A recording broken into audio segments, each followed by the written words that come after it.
Hey everyone, Mary Pat here, and today I'm going to be making a card for coordinations using a core tag.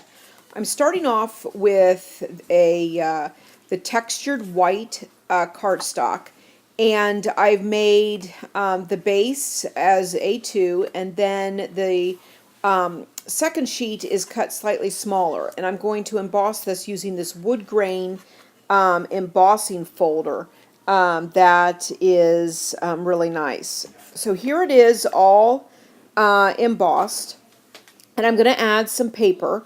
This is from Lawn Fawn, and I love these leaves. This is going to be a fall card, and I'm going to use just a little bit of the beautiful leaves and acorns, and put a little strip, and the strip measures 1 inch, and then I am going to put about a little half of an inch of the flip side.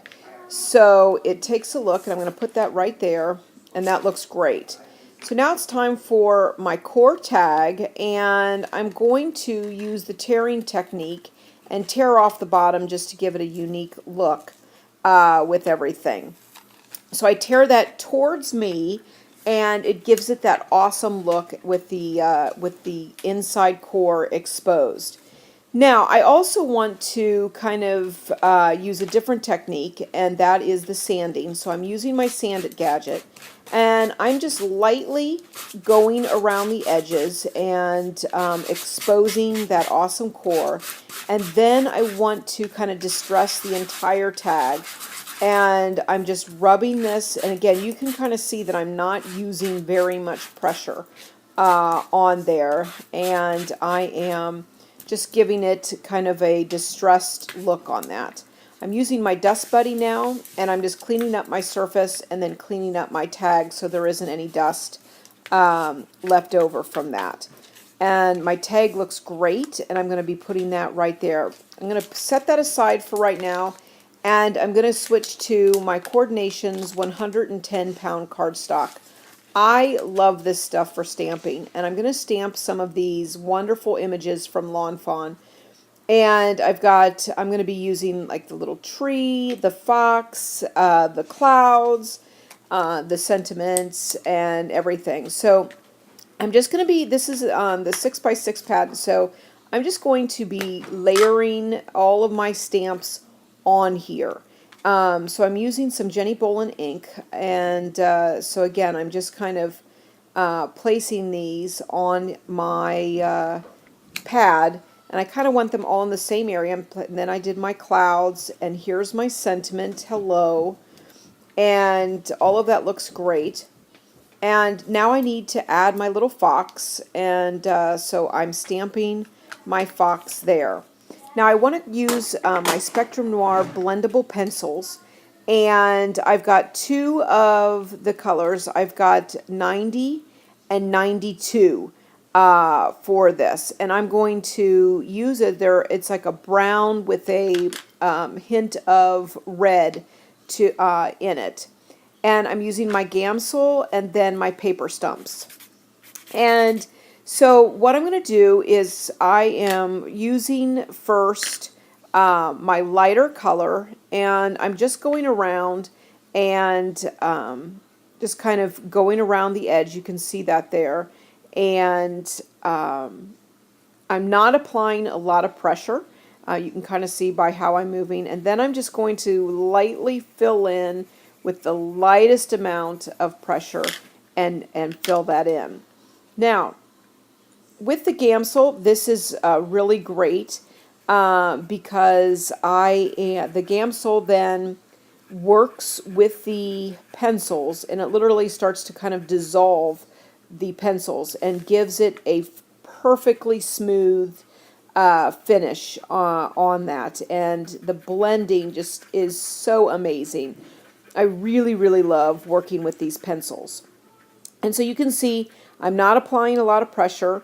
I'm just, again, taking my paper stump and filling that in. Now I want to add some dimension and some shading. So I'm going now with my darker shade, my 92, and just kind of where the natural lines would be of the fox. I am going in and just adding a just some shading on that in that area. Once I think I have enough, then I go back in with the same process and I use my paper stump and I just kind of blend that out and take the line and kind of move it out into the center there.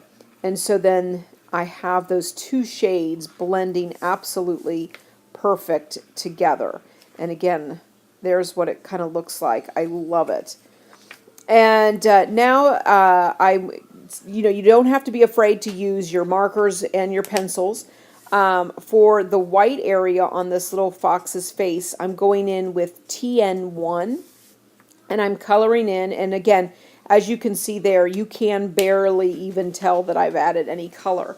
But just up close, it's real light. And now I'm going with TN2 and I'm just kind of flicking a little bit of color onto the sides there. And so it's kind of like an off-white with that. Now I'm going into the tip of his tail and I'm coloring that white as well, or the TN1, and then adding a little bit of the TN2, and again just kind of flicking some color onto that. So I like how that looks. And now I'm going back in for the rest of his body. And now this time what I'm doing is I'm going in with my darkest shade. So I'm kind of showing you two different techniques, going from lightest to darkest or darkest to light. So I am going in, and this time I'm kind of pressing just a pinch harder, and now I'm just kind of filling in with the lighter color. So I've got the darkest color on the outside, and then in the center, I've got my lighter color, my 90. And I'm just kind of blending those two all together at the same time. Just, I think sometimes this is a little faster depending upon how big your image is. And I want to add just a little bit more dimension there on his tail and around there, and a little bit on kind of like what would be his bottom that he's sitting on. So I'm adding just a little bit more and then just kind of blending that out again and with that. And that looks really good. I think that's so cute. Now with the stamps, I also have the little dies, and what I'm going to do is I'm just going to run this once through my Cuddle Bug. So I'm just going to be placing the little die around, and then to keep it in place I just put a little bit of washi tape or painter's tape or whatever you have on there, and so I just want to get the whole section done. So I am putting all of the dies that I have over that, and now all I need to do is I wish there was a die for the tree, but there isn't. And so I've got and cutting that out, and then I'm going to run that through my Cuddle Bug, and all the pieces will be perfectly done. So isn't that nice? So now I'm just kind of arranging it on my tag to see how I would like it. So I kind of want the background with the tree and some of the clouds, and then I've got my cute little sentiment, hello. And so I'm going to arrange those on there, and I'm going to use my little foam dots because I want some dimension on my tag. And so I'm going to put those, and there they are. I'm just putting the last little bit and popping that on right there. And I think that looks pretty awesome. Now, I've got this super May Arts cord, and it's a brown suede, and I thought it would look nice, again, with the colors, the orangey colors, burnt orange with some brown. And so I'm just going to add that to my tag and kind of loop that through with that. Again, I love adding texture, so you've got so much texture in the embossing, and then on the core tag with it being distressed, and then with then the suede. So many different types on there. So I'm just kind of cutting that off so that it looks good. And then again, I'm going to pop dot that on there, and adhere it all to the card base, and just kind of fixing that. And so now all I need to do is pop that onto my card base, and I've got it. So thanks so much for joining me. I hope you enjoyed my fall card using my coordinations, cardstock, and core tags, along with Lawn Fawn and my Spectrum Noir blendable pencils. Thanks so much, and have a great day. Bye.